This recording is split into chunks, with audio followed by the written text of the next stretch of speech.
So இன்னைக்கு you guys know why you are here அப்படின்ட்டு. So that's what exactly we will be doing. Let me take my laser, ஆக்சுவலாக laser pointer. Yes, good morning மக்களே, வணக்கம். இன்னைக்கு தேதி வந்து 5ஆம் தேதியா இல்லையே? ஆமாம், இன்னைக்கு தேதி 5. Okay, Tuesday, right?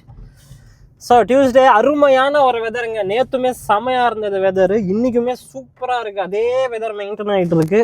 அப்படியே சில்லுன்னு ஃப்ரெஷ்ஷான அந்த ஏர் அப்படியே கண்ணாடி இறக்கும்போது அப்படி இருக்கு. எப்படி இருக்கு? அப்படி இருக்கு. செமையான வெதருங்க. ஐ ஆம் ரியலி என்ஜாயிங் இட். இந்த நம்ம ஊரில் இந்த மழை பெய்யும் போதோ இல்லை வாட் எவர் இட் இஸ், அந்த மாதிரி ஒரு ஃபீல் உங்களுக்கு வரும். உங்களுக்கு தெரியும்னு நினைக்கிறேன் வாட் ஐம் டாக்கிங் அபவுட் அப்படின்ட்டு. இந்த மாதிரி வெதர் வருஷம் ஃபுல்லாக இருந்தால் நல்லா இருக்குமே அப்படின்ட்டு கிட்டத்தட்ட அந்த மாதிரி ஒரு வெதர். பா அடா அடா அடா அடா. நான் வந்து சின்ன வயசில் இந்தியாவில், நம்மலாம் இந்தியாவில் வெயிலில் தானே இருப்போம். பத்தாவதுக்குன்னு என்னோட ஊர் வெள்ளூர் வேறு. இந்த கொடைக்கானல், ஊட்டிக்கு எனக்கு ஊட்டி பெருசாக பிடிக்காது. கொடைக்கானல் பிடிச்ச அளவுக்கு ஏன்னு தெரில. மேபி கொடைக்கானல் நான் ஒரு 1 month இருந்தேன். ஸ்கூல் டிப்ளமா படிக்கும் போதுன்னு நினைக்கிறேன். I went with my parents to Kodaikanal. அதுக்கப்புறமா அங்கே வந்து எங்களுக்கு தெரிஞ்சவங்க ஒருத்தர் வந்து பிரியாணி செஞ்சு வித்துட்டு இருந்தாங்க, ஆற்காடு பிரியாணி. நீ எங்கள் வீட்டில் வந்து 4 நாள்லேயே கிளம்பிட்டாங்க. நீ வேணா இருந்துட்டு வா அப்படின்னாங்க. சூப்பர், நான் இருந்துட்டு வரேன் அப்படின்ட்டு 30 நாள் கொடைக்கானலில் இருந்தேன். எங்களோட வேலையே என்ன அப்படின்றது பார்த்தீங்கன்னா, காலங்காத்தால எந்திரிச்சு சாப்பிட்டு ஆல் குட், பிரியாணி சமைச்சு வச்சுருப்பாங்க. குக் இருப்பார், ஆற்காட்டில் இருந்து சமைச்சு வச்சுருப்பாரு. பேக் பண்ணிவிட்டு ஜீப்பில் எல்லா டூரிஸ்ட் ஸ்பாட்டும் அந்த ஒரு ரவுண்ட் அடிப்போம். ஞாபகம் இருக்கா அவங்களுக்கு? கொடைக்கானலில் அந்த பொட்டானிக்கல் கார்டன் ரோடை எடுத்தோம் அப்படின்னா அந்த குணா கேவ் அப்படி இப்படின்னு சுற்றிட்டு ஒரு ரவுண்டு வரும். எங்கே நாங்கள் ஆரம்பிப்போம்னா சில்வர் ஃபால்ஸ்லேருந்து ஆரம்பிப்போம். அப்படியே அது ஒரு ரவுண்டு ஃபுல்லாக சுற்றிட்டு பிரியாணி விற்போம். கடைசியில் மீந்து போன பிரியாணி எல்லாமே மத்தியானம் வந்துடும் டைமு. கோக்கர்ஸ் வாக்கா அப்போது அந்த எனக்கு தெரிஞ்சவங்கன்னு சொன்னேன் இல்லையா, அவங்க தான் லீஸுக்கு எடுத்திருந்தாங்க இந்த டிக்கெட்டிங் இதெல்லாமே. அது லீஸுக்கு தான் எடுப்பாங்க போல், அந்த மாதிரி தாங்க சிஸ்டம் ஏதோ போல். அந்த கோக்கர்ஸ் வாக்கில் விற்பாங்க. ஸோ அது ஒரு டேபிள் போட்டு விற்பாங்க. நான் பெருசாக அங்கே உட்காந்துட்டு இருக்க மாட்டேன். நான் கோக்கர்ஸ் வாக்கில் நடந்துட்டு இருப்பேன். அதெல்லாம் அந்த 30 நாள் வந்து அருமையான ஒரு காலம்னு சொல்லலாம். சூப்பராக இருந்தது உண்மையாகவே. பத்தாவதுக்கு அந்த டைமில் இந்த ஃப்ளவர் ஷோ ஒன்று நடந்தது. அந்த ஃப்ளவர் ஷோக்கு ஒரு ஸ்டால் வேறு நாங்கள் எடுத்திருந்தோம். வடை போடுறது என்ன அப்படி இப்படின்னு செம்ம ஜாலியாக இருந்தது உண்மையாகவே. அந்த 30 நாள் என்னால் இன்றைக்குமே நினச்சி பார்த்தா அவ்வளோ ஃப்ரெஷ்ஷாக ரெஃப்ரெஷிங்கான மொமெண்ட்ஸாக இருக்குது. ஸோ அந்த மாதிரி ஒரு வெதர் தான் நான் இப்போ இங்கே பார்த்துட்ருக்கேன். ஸோ இந்த மாதிரி வெதர் எனக்கு பர்டிகுலராக, ஏன்னா என்னோட ஒவ்வொரு வீடியோலையும் பார்த்தீங்கன்னா உங்களுக்கு இந்த ஒரு எரிச்சலான ஒரு வார்த்தை வரும், கொடைக்கானல் மாதிரி இருக்குது பாருங்கன்னு. நான் கண்டிப்பாக சொல்லியிருப்பேன், உங்களுக்கு தெரியும்னு நினைக்கிறேன். ஸோ எனக்கு அந்த ஃபீல் வரும், அப்படியே அங்கே நம்ம இருந்தோமே அப்படியே இருக்கே அப்படின்ற மாதிரி.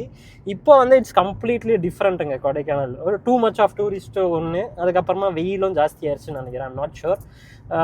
கொடைக்கானல் போய் ஒரு 2 வருஷம் ஆயிருக்கும். போன வாட்டி எப்பயோ வரும்போது ஒரு வாட்டி நான் பைக்லேயே கொடைக்கானல் வரைக்கும் போனேன், which was nice actually. And I love bike riding. ஜெர்மனிக்கு வந்த பிறகு பைக் ரைடிங் சுத்தமாக எதுவுமே இல்லை.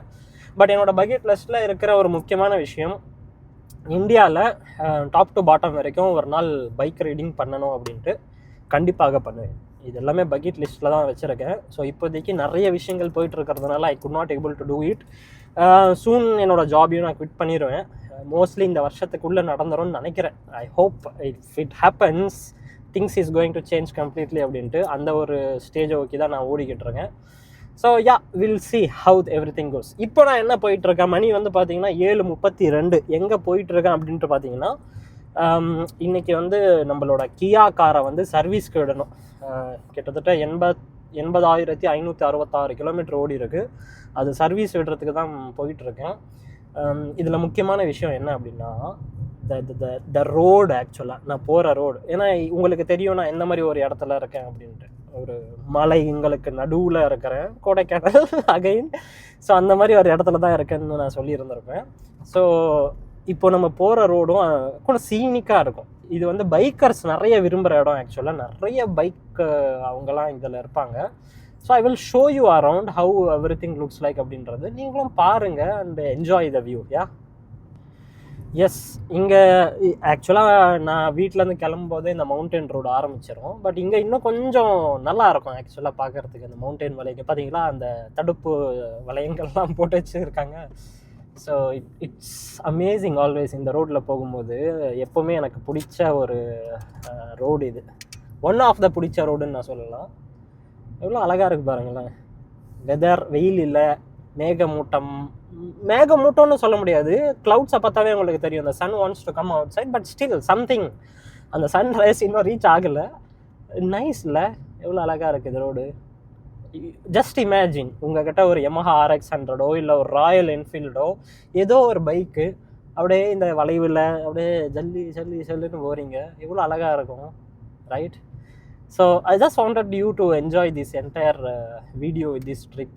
ஸோ இதை தாண்டி ஏதாவது இருந்துச்சுன்னா ஆப்வியஸ்லி நான் அங்கே போயிட்டு காரை வாடகைக்கு எடுக்கணும். ஏன் அப்படின்ட்டு பார்த்தீங்கன்னா, if I want I can come in bus. So இப்போ நான் போகிறது கிட்டத்தட்ட 16 கிலோமீட்டர், வெறும் 16 கிலோமீட்டர். யூஸ்வலாக 16 கிலோமீட்டர் ஜெர்மனியில் இந்த மாதிரி ஒரு நார்மல் ஹைவேஸில் நீங்கள் ட்ராவல் பண்ணணுன்னா மேக்ஸிமம் 10 to 15 மினிட்ஸில் நீங்கள் ட்ராவல் பண்ணலாம். இப்போ நான் இந்த 16 கிலோமீட்டரை மறுபடியும் காரை விட்டுட்டு ரிட்டர்ன் வரணும் அப்படின்னா பஸ்ஸில் வரலாம். Bus will take 1 to 1.5 hours. எவ்வளோ? 16 கிலோமீட்டருக்கு 1லேருந்து 1.5 மணி நேரம் ஆகும் பஸ்ஸு ரீச் ஆகிறதுக்கு. Time is precious, right? Money will come today and go tomorrow, பழைய தத்துவம். ஸோ அதனால் வாட் ஐ எம் திங்கிங் அப்படின்னா, ஏன்னா போன வாட்டி நான் கார் விடும்போதே நான் கேட்டேன், ஆட்டோ கார் ஏதாவது ரெண்ட்டுக்கு கொடுப்பீங்களா அப்படின்ட்டு. கொடுப்போம், 60 யூரோவோ 80 யூரோவோ சொன்னாங்க. அப்போ வந்து எனக்கு ஏற்கனவே நான் பஸ்ஸில் வர பிளான் பண்ணதுனால அதெல்லாம் ஒன்றும் மேட்டரில் தேவையில்லை அப்படின்னு சொல்லிட்டேன். But now after many time I realise the value of time.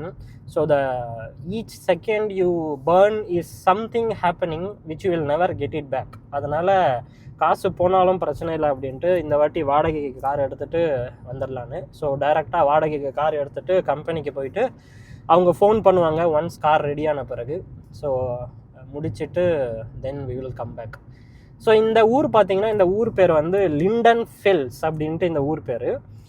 இந்த ஊரில் ஒரு இந்தியன் ரெஸ்டாரண்ட் இருக்குது. நான் ஒரு 2-3 வாட்டி ஆர்டர் பண்ணியிருக்கேன். வேறு வழியே இல்லாமல் ஆர்டர் பண்ணது தான். ரொம்ப மட்டமாக இருக்கும் ஃபுட்டு அவங்கக்கிட்ட. பட் வேறு வழி இல்லை. சவுத் இண்டியன்லாம் கிடையாது, நார்த் இந்தியன் தான். சவுத் இண்டியன் ரெஸ்டாரண்ட்ஸ் இங்கே பார்க்குறதெல்லாம் ரொம்ப கஷ்டங்க. இங்கே பாருங்களேன், இந்த வீட்டுக்கு பின்னால் அந்த மலை காடு எவ்வளோ அருமையாக இருக்குது. ஒரிஜினல் ஜெர்மன் ஹவுஸ் ஸ்ட்ரக்சர்டு செம்மையாக இருக்குல்ல. இதுதாங்க கிராமம். இதெல்லாமே பியூர் லிட்ரலி கிராமம். ஆக்சுவலாக பார்த்தீங்கன்னாவே உங்களுக்கு தெரியும், லிட்ரலி கிராமம். இவ்வளோ அமைதியாக, எந்த ஒரு ஹரிபரியும் இல்லாமல் இவ்வளோ நிம்மதியான ஒரு வாழ்க்கை. பட் ஆப்வியஸ்லி யூத்தாக இருக்கீங்கன்னா சிட்டி வைப்பு அதெல்லாம் தேவைப்படும். இங்கே இருந்தீங்கன்னா போர் அடிக்க ஆரம்பிச்சிடும். அது நான் ஓப்பனாகவே சொல்கிறேன். இங்கே இருந்தீங்கன்னா கண்டிப்பாக உங்களுக்கு போர் அடிக்க ஆரம்பித்து விடும். But again it all depends on what are you going to two during your weekends. இதை பேஸ் பண்ணி தான் எல்லாமே இருக்குது. இங்கே ஒரு வீடு இருக்குது பாருங்கள், அந்த ஸ்ட்ரக்சரை மட்டும் பாருங்கள். This is the original typical German house. So இப்படி தான் இருக்கும் ஸ்ட்ரக்சர். இந்த பக்கம் சைடில் ஒரு பில்டிங் இருக்குது பழைய கல்லுங்களை வச்சு. So that's what it is. ஸ்கூலுக்கு போகிறதுக்கு டைம் என்ன, காலையில் 7:35. எல்லாருமே ஸ்கூலுக்கு போகிறதுக்கு பஸ் ஸ்டாப்பில் வந்து நின்றுட்டுருக்காங்க. That's what you are currently seeing. So நிறைய பசங்க பார்த்தீங்கன்னா தனியாக தான் இருக்காங்க. சில பேர் மட்டும்தான் நீங்கள் பார்த்துருப்பீங்க. எல்லாருமே அந்த பரதாவில் வரும் அது மேலே ஹிஜாப் அதை போட்டுக்கிட்டு இருக்கிறவங்க தான் அங்கே நின்றுட்டு இருந்தாங்க, பேரண்ட்ஸு. ஜெர்மன்ஸை யாருமே நீங்கள் அங்கே பார்க்கல. Meaning Germans are allowing their kids to walk on their own. ஜப்பானில் இருக்கிற மாதிரி தான் ஏஷியனாக இருக்கிறவங்க. அந்த பேம்பரிங் தான் நம்ம ஊரில்.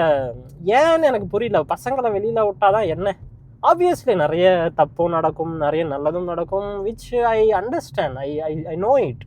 But leave your kids, they have their own world. சும்மா பேம்பரிங் மட்டும் பண்ணிக்கிட்டலாம் இருங்க. ஒரு வயசு வரைக்கும் பண்ணுங்க, but let them leave their own journey. Let them realise what the world is all about. இங்கே பாருங்க, இங்கே பஸ் ஸ்டாப்பில் சில குழந்தைங்க நிற்கிறாங்க, தனியாக தான் நிற்கிறாங்க. வேற ஆர் த பேரண்ட்ஸ். அங்கே பாருங்கள், ஒரு 4 பேர் 4 குட்டி வாண்டுங்கள் நடந்து வருது, தனியாக தான் நடந்து வராங்க. வேற R the parents, right? So just leave it. Obviously சிட்டியில் சென்னையிலலாம் இருக்கீங்க அப்படின்னா ஐ கேன் அண்டர்ஸ்டாண்ட். பட் ஜெர்மனிக்கு வந்த பிறகும் சில இந்தியன் பேரண்ட்ஸ் வந்து குழந்தைய அப்படியே பார்த்துக்கிறது என்ன, கடைசி வரைக்கும் கொண்டு போய் விடுறது என்ன, அதெல்லாம் வேணாமே. சின்ன குழந்தைங்களா இருந்தால் I can understand, but let them mingle with the people around here. Yeah, so எவ்வளோ அழகாக இருக்குல்ல இந்த கிராமம். That's what I wanted to show you guys. செம்மையான ஒரு பியூட்டிஃபுல்லான ஒரு கிராமம் Lindenfels. We were talking about bore அடிச்சிடும்னு சொன்னேன் இல்லையா, அது நான் எங்கேயோ போயிடுச்சு. ஸோ இங்கே பிரச்சனையே ஜெர்மனியில் இந்த ஃபஸ்ட்டு இந்த cold days, dark days, loneliness அப்படி இப்படின்ட்டு வரும். அதெல்லாம் ஒரு வெங்காயமும் கிடையாது. உண்மையாக சொல்ல போகிறேன், அது எப்போ உங்களுக்கு அது தோணும் அப்படின்னா, எதுவுமே பண்ணாமல் வெறும் டிவி மட்டும் நான் பார்த்துட்டு இருக்கேன், எதுவுமே நான் பண்ண மாட்டேன் அப்படின்னா மட்டும்தான் உங்களுக்கு என்னடா இந்தியாவே நல்லா இருந்ததுன்ற மாதிரி உங்களுக்கு தோணும். But if you do some activity, இங்கே பாருங்கள், இந்த இடத்துல என்ன மாதிரி ஆக்டிவிட்டி நீங்கள் பண்ணலாம். எவ்வளோ அழகாக இருக்குது பாருங்கள் இந்த வியூ, ரைட்? இவ்வளோ ஆக்டிவிட்டிஸ் பண்ணலாம் இதை சுற்றி. கொடைக்கானலில் இருந்தால் நம்ம என்ன பண்ணுவோம், நம்ம மறுபடியும் கொடைக்கானலில் கம்பேர் பண்ணுறோம்லாம் நீங்கள் நினைக்க வேணாம். But this is the fact. Actually நீங்கள் என்ன பண்ணுவீங்க நீங்களே சொல்லுங்கள். வாக்கிங் போவீங்க, பைக். இது வரைக்கும் நம்ம சைக்கிளே ஓட்ட மாட்டோம். சைக்கிள் ஓட்டுறேன்ற பேர் வழியில் என்னது அந்த லேக்கை சுற்றி 5 கிலோமீட்டர் ஓட்டுவோம். எதுக்கு பண்ணுறீங்க? Because you want to enjoy the weather இல்லையா? அதே விஷயத்தை தான் இங்கேயும் வந்து பண்ணுங்கன்னு நான் சொல்கிறேன், ரைட்? இங்கே வந்து நீங்கள் பண்ணணுன்ற மாதிரிலாம் நான் சொல்லலை. If you are here already in Germany, there are too many activities which you can use to kill it. ஆக்சுவலாக அதுதான் நான் சொல்ல வரேன். Use it. பைக் பண்ணுங்கள், ஹைக் பண்ணுங்கள், வாக் பண்ணுங்கள், ஜிம்முக்கு போங்க. நிறைய ஆக்டிவிட்டீஸ் இங்கே நடக்கும். அட்வென்ச்சர் கிளப்ஸு, அதுக்குன்னு அசோசியேஷன்ஸ்லாம் இருக்குது. அதிலலாம் ஜாயின் பண்ணி ஃப்ரெண்ட்ஸை பிடிங்க, என்ஜாய் இட். அவ்வளோதான். அதை நீங்கள் கில் பண்ணாவே போதும். இங்கே பாருங்கள் எவ்வளோ இருட்டாக இருக்குது, பிளாக் ஃபாரஸ்ட்குள்ளே போகிற மாதிரி. இங்கே அப்படி தான் இருக்கும். காடுங்கள்லாம் ஸ்ப்ரிங் சீசனில் இலைங்க வந்துருச்சுன்னா இருட்டாக இருக்கும். So that's how it is actually. Yeah, so இந்த மாதிரி ஆக்டிவிட்டிலாம் பண்ணும்போது your loneliness get broken down and you will not feel empty. அதுதான் இங்கே பிரச்சனையே. நம்ம ஆளுங்களுக்கு வந்து வெளியில் போனால் 4 டீ கடை இருக்கணும். ஐ கேன் அண்டர்ஸ்டாண்ட். நானும் அப்பப்போ அதெல்லாம் மிஸ் பண்ணுறேன், நான் இல்லைலாம் சொல்லலை, ரைட்? நம்ம ஊரில் இருக்கிற அந்த வைப் இல்லை. என்னடா இது வாழ்க்கை இப்படியே ஒரே மாதிரி இருக்குது, ஆப்வியஸ்லி இருக்க தான் செய்யும். பட் வேறு வழி இல்லை. ஒன்று காசு பண்ணணும்னு வந்தாச்சு. காசு பண்ணுறீங்க அப்படின்னா you need to sacrifice some other thing. எனக்கு டீ கடையும் வேணும், காசும் வேணும், எல்லாமே வேணும் அப்படின்னா அது எப்படி எந்த இதில் எனக்கு செட் ஆகும்னு எனக்கு தெரியல. மேபி துபாயில் இந்தியன்ஸ் நிறைய இருக்கிறதுனால உங்களுக்கு அங்கே சூட்டபிள் ஆகலாம். இல்லை யூஎஸ்லேயும் எக்கச்சக்க இந்தியன் ரெஸ்டாரண்ட்ஸ் இருக்குது where you can also do there as well, right? So yeah, so that's what I was saying. So அதனால் இங்கே போர் அடிக்குது அதெல்லாம் இல்லைங்க. இட்ஸ் ஆல் உங்களோட ஓன் மைண்ட் செட்டு தான். அந்த மைண்ட் செட்டை மாற்றிட்டீங்க அப்படின்னா போதும். என்னோடய லெஃப்ட் சைடில் நான் பார்த்துட்ருக்கேன், என்ன மாதிரி ஒரு பியூட்டிஃபுல் வியூ. சான்ஸ்லெஸ். நான் ரிட்டர்ன் வரும்போது வேணால் காட்டுறேன். இப்போ வண்டி ஓட்டிகிட்ருக்கேன் அதுவும் இங்கே, அதனால் என்னால் காட்ட முடியல. But once I am on the way back I will show you. சூப்பரான வியூ. மலை மேலே இருந்து அந்த கீழே பார்க்குற அந்த வியூ அருமை. S, okay, கூலுங்க. ஸோ எப்படி இருக்குது எங்களோட ஊர் பக்கத்தில் இந்த காடுகள்? மேபி இந்த இடத்துல வியூ காட்ட முடியுமான்னு எனக்கு தெரியல. காட்டலாம், பட் பின்னாலேயும் கார் வருது. I don't wanted to risk myself. Yes, okay, what do we have in front? ஏற்கனவே சொன்ன மாதிரி வெறும் 16 கிலோமீட்டர். பட் இந்த மலை பாதைகள்னால பஸ் வரத்துக்கு கொஞ்சம் லேட் ஆகும். 1 மணி நேரம் 1.5 மணி நேரம் ஆகும். அவ்வளோதான் வித்தியாசம். இங்கே ஏதோ ஒரு ஊர் வருது.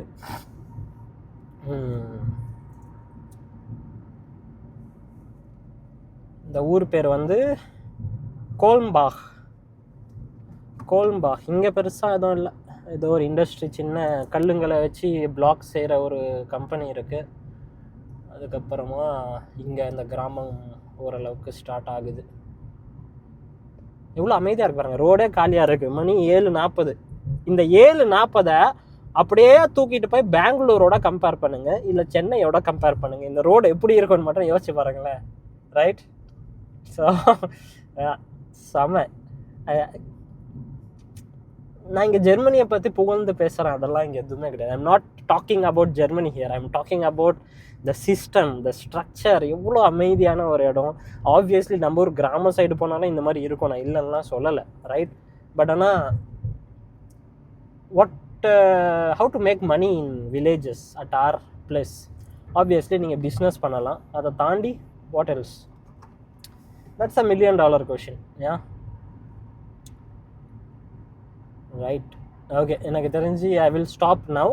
நான் அங்கே போயிட்டு கண்டினியூ பண்ணுறேன். இதுக்கு மேலே நம்ம பேசிக்கிட்டே இருந்தோம்னா லாகு நீளமாயிரும். I will see you on the other side guys. ஊர்லேருந்து ஷோரூமுக்கு வந்தாச்சுங்க.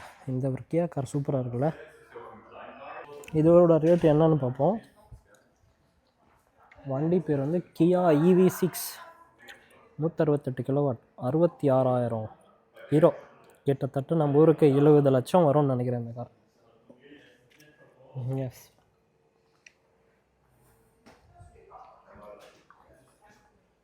This is how it looks. நல்லா இருக்குது பார்க்க. கார் எடுக்கலான்னு நினச்சேன், ஆப் வச்சு விட்டானுங்க. அது கார் எடுக்கணுன்னா முன்னாடியே சொல்லணும், உங்களுக்கு நாங்கள் ஒரு லிங்க் அனுப்புவோம், அதில் வந்து நீங்கள் புக் பண்ணணும், இப்போதைக்கு எந்த காரும் அவைலபிள் இல்லை அப்படின்ட்டாங்க. வேறு வழியே இல்லை, பஸ் ஸ்டாப்பில் வந்து நிற்கிறேன். ஸோ பார்ப்போம், 1 மணி நேரம். அடுத்த பஸ்ஸு இன்னும் வரத்துக்கு கிட்டத்தட்ட 50 நிமிஷம் இருக்குது. 50 நிமிஷம் என்ன பண்ண போகிறேன்னு எனக்கு சத்தியமாக தெரியல, பட் வில் see. இதுதான் இந்த ஊரோட பஸ் ஸ்டாண்டு. ஸோ பார்த்திங்கன்னா பஸ் எல்லாம் நிற்கிது.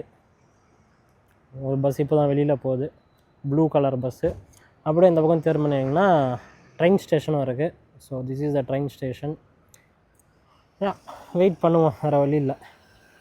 போகிற போக்க பார்த்தா கியா வச்சுருக்கோம், அதுவே சீப்பு தான் ஆக்சுவலாக ஜெர்மனியில். அதையும் வித்தரணும் போல். ஏன்னா இதுக்கு முன்னால் நான் BMW வச்சுட்டு இருந்தேன். BMW நான் மாற்றினது காரணமே என்னென்னா, வண்டியெலாம் சூப்பராக இருக்குது, பவர் கிவர் எல்லாம் ஓகே, அதிலலாம் எந்த குறையும் இல்லை. பட் ஆனால் சர்வீஸ்க்கு போகும்போது ஒவ்வொரு வாட்டியும் பிரேக் மாற்றும் போதும் சரி, டயர் மாற்றும் போதும் சரி, எக்கச்சக்கமாக செலவாச்சு. சரி, சீப்பான வண்டிங்களுக்கு போகலாம் அப்படின்ட்டு கியாவுக்கு வந்தேன். இன்றைக்கி சர்வீஸ்னு காலையில் உங்கள்கிட்ட சொன்னேன் இல்லையா, பெருசாலாம் அவங்க எதுவுமே பண்ணலை. நார்மல் செக்கு, பிரேக் ஆயில் மாற்றிருக்காங்க, அதுக்கப்புறமா ஃபில்டர் மாற்றிருக்காங்க, ஃப்ரண்ட்டில் க்ளீன் பண்ணியிருக்காங்க, மற்றபடி சிஸ்டம் செக் நடந்திருக்கு. இவ்வளவு தான். இதுக்கு டேக்ஸ் எல்லாம் சேர்த்து 514 euros. எதுக்கு? கியா. என்னோட வண்டி எப்படி இருக்குன்னு உங்களுக்கு தெரியும். புதுசாக எலக்ட்ரிக் வெஹிக்கல் கிடையாது, புது வண்டி கிடையாது, பழைய வண்டி. 514 யூரோ. நம்ம ஊர் காசு கிட்டத்தட்ட 52,000 ரூபா. 52,000 ரூபா ஒரு சர்வீஸுக்கு. அதுவும் காலையில் எப்போ வந்து விட்டேன்னு உங்களுக்கு தெரியும்ல, ஒரு 8:15 8:10 வந்து விட்டேன். அவன் என்ன சொன்னான், மதியம் வாங்க, அதுக்குள்ளே ரெடி ஆயிரும் அப்படின்னா. சரி, பஸ்ஸு பிடிச்சி வீட்டுக்கு போய் உக்காடுறேன் கம்ப்யூட்டரில். ஒரு 5 நிமிஷம் கழிச்சு கால் வருது, சார் உங்கள் வண்டி ஃபினிஷ் ஆயிடுச்சு. அட பாவி, இது நீ முன்னாடியே சொல்லியிருந்தா அங்கே வெயிட் பண்ணியாவது கொண்டு வந்திருப்பேன். ஐயா, எதுக்கே என்னை தேவையில்லாமல் வீட்டுக்கு அனுப்பிச்சு மறுபடியும் பஸ்ஸு போயிட்டு இப்போ மறுபடியும் பஸ்ஸில் வந்து இவ்வளோ தொல்லை. ஸோ என்னென்ன பண்ணியிருக்காங்க அப்படின்ட்டு பார்த்தீங்கன்னா, ஃபெர்லாங்கரும் இன்ஸ்பெக்ஷன். இது வண்டி ஏதாவது நடுவில் டேமேஜ் ஆயிடுச்சு, ஏதாவது ஆயிடுச்சுன்னா தூக்கிட்டு போகிறதுக்காக நான் சர்வீஸ் இன்சூரன்ஸ் மாதிரி கட்டியிருக்கேன். அது ஒரு 15 யூரோ, 1600 ரூபா இன்ஸ்பெக்ஷன். அதுக்கப்புறமா வார்ட்டும், அதுதான் மெயின் இன்ஸ்பெக்ஷன். 2010 கிலோமீட்டர் நான் ஓகே, அது எப்போ பண்ணணும். இன்ஸ்பெக்ஷன் பண்ணியிருக்கோம், பிரேக் ஆயில் மாற்றிருக்கோம், போலன் ஃபில்டர், ஏதோ ஒரு ஃபில்டர், ஏர் ஃபில்டர்னு நினைக்கிறேன். ஆமாம், ஏர் ஃபில்டர், இந்த போலன் ஃபில்டர் இல்லையா, அதை சேஞ்ச் பண்ணியிருக்கோம். ஸோ ஃபில்டருக்கு வந்து 9 யூரோ, 900 ரூபா. இந்த இன்ஸ்பெக்ஷன் எல்லாம் பண்ணாங்க இல்லையா. ஸோ என்னென்ன பண்ணியிருக்காங்கன்னா, கரோசரி, இந்த பெயிண்ட்டு, அதுக்கப்புறமா இந்த மெட்டல் ஷீட், பாடி பார்ட்ஸ் அதெல்லாம் இன்ஸ்பெக்ட் பண்ணியிருக்காங்க. அவ்வளோதான். அதுக்கு 223,000 ரூபா அதுக்கு. அதுக்கப்புறமா சிஸ்டம் டெஸ்ட்டு, பேட்ரி, அதுக்கப்புறமா இன்னொன்று ஏதோ ஒன்று இருக்குது, அன்லாசர் லாடேஸ்ட்ரோம் ப்ரூஃபுங்னு ஏதோ ஒன்று, அதுக்கு 420 ரூபா இருக்குது. அவ்வளவுதான். அதுக்கப்புறமா என்னென்ன பார்ட்ஸ் யூஸ் பண்ணியிருக்காங்க அப்படின்ட்டு ஏதோ ஒரு சீலிங் மாற்றிருக்காங்க போல், அதுக்கு 200 ரூபா. அப்புறமா ஃபில்டர் அசம்பிளி இன்ஜின் ஆயில், அதுக்கு வந்து 2200 ரூபா. அதுக்கப்புறமா இன் அண்ட் ரவுண்ட் ஃபில்டர், உள்ள இங்கே ஏசிக்கு வர ஃபில்டர்னு நினைக்கிறேன், ஐம் நாட் ஷுர், அதுக்கு வந்து ஒரு 4000 ரூபா. அதுக்கப்புறமா கூல் மீட்டர், ஏதோ ஒரு லிக்விட் போட்டிருக்காங்க, அதுக்கு 2200 ரூபா. டைமண்ட் எவல்யூஷன் 5W30, இது இன்ஜின் ஆயில் போல், அதுக்கு ஒரு 6700 ரூபா. அவ்வளோதான். மற்றதெல்லாமே டேக்ஸு கீக்ஸ் எல்லாம் போட்டு உங்கள் ஐயால். இங்கே தான் மேட்ரு. இந்த பார்ட்ஸ் இருக்குல்ல, நான் சொன்ன பார்ட்ஸோட ப்ரைஸ் மட்டும் கிட்டத்தட்ட 18,100 ரூபா. வேலை செய்கிறாங்கல்ல, ஒர்க்கர் காஸ்ட், லேபர் சார்ஜஸ், அந்த லேபர் சார்ஜஸ் 25,000 ரூபா. இதுதாங்க ஜெர்மனிக்கும் இந்தியாவுக்கும் இருக்கிற வித்தியாசம். ஜெர்மனியில் labour cost is too much. பாருங்கள், பார்ட்ஸ் வெறும் 180 யூரோ தான். லேபர் சார்ஜ் 250 யூரோ, கிட்டத்தட்ட 25,000 ரூபாய் அந்த வேலை செஞ்ச மெக்கானிக்கு கொடுத்துருக்கேன். என்ன பண்ண சொல்கிறீங்க? 50,000 ரூபாய் இன்னைக்கு போயிருச்சு. ரைட்டு, அடுத்த சர்வீஸ் வரதுக்கு இன்னும் எப்படியும் கொஞ்சம் நாள் ஆகும். எப்போ சொல்லியிருக்காங்கன்னா, இப்போ எனக்கு வந்து 80,590 கிலோமீட்டர் ஓடி இருக்கு. அடுத்த சர்வீஸ் வந்து 2,210 கிலோமீட்டர், இல்லை அப்படின்னா 168 மாதங்கள் கழித்து. 168 மாதங்கள் கழிச்சுன்னா எவ்வளோ அது தெரியலையே. வார்டன் வீன் ஹேண்ட்பேக் பெஸ்டிபன் பை பரவாயில்ல, டைம் நல்லாவே கொடுத்துருக்கான். 36 மாதம் அப்படி இப்படின்லாம் இல்லாமல் இட் இஸ் லாங்கர் பீரியட் தான். ஸோ ஆனால் இவ்வளோ நாள்லாம் தரமாட்டானே, எனக்கே டவுட்டாக இருக்குது. அது எப்படி 168 மாதம் அதில் எழுதியிருக்கான், இதில் போட்டிருப்பான். இன்றைக்கி 5/5. ஓகே ஓகே, இது கரோசரி இன்ஸ்பெக்ஷனு. சர்வீஸு இங்கே சர்வீஸு, ஆமாங்க. இன்னிலேருந்து இப்போ 80,000 கிலோமீட்டர் ஓடி இருக்கா, 2,10,000 கிலோமீட்டர் ஓடணும். இல்லைன்னா 168 மாதங்கள் கழிச்சு. 168 மாதம்னா டிவைடட் பை 12 போட்டோன்னா கிட்டத்தட்ட 10 வருஷம் கழிச்சா? உண்மையாவா? எனக்கு புரியல. அது எப்படி 10 வருஷம் கழிச்சு ஒரு சர்வீஸ் பண்ண சொல்லுவான்? எனக்கு ஆச்சரியமா இருக்கு. அது எப்படி 10 வருஷம் கழிச்சு பண்ணுவாங்க? இது முன்னாங்க பண்ணது எப்போ? சர்வீஸ் இன்ஸ்பெக்ஷனு, கிலோமீட்டர் ஸ்டாண்டு, டேட்டு, ஆதார். ஆமாம், ஃபஸ்ட்டு 2 வருஷம் கொடுத்துருக்கான், அதுக்கப்புறமா 4 வருஷம் கொடுத்துருக்கான், அதுக்கப்புறமா 72னா 5 வருஷம் கொடுத்துருக்கான். ஆமாம், 90 மந்த்து, அதுக்கப்புறமா 168. ஆமாங்க, வண்டி பழசாக ஆக இன்ஸ்பெக்ஷன் ரேட்டும் தள்ளி போகும்னு நினைக்கிறேன். அப்போ 50,000 ரூபாய் ஓகே தான். ஏன்னா வருஷம் இது பண்ணாதான் பிரச்சனை. இப்போது என்ன சொல்கிறது, 10 வருஷம் கழிச்சு தான் நம்ம மறுபடியும் பண்ண போகிறோம் அப்படின்னா, ஸோ வாட், 50,000 ரூபாய் ஓகே தான்.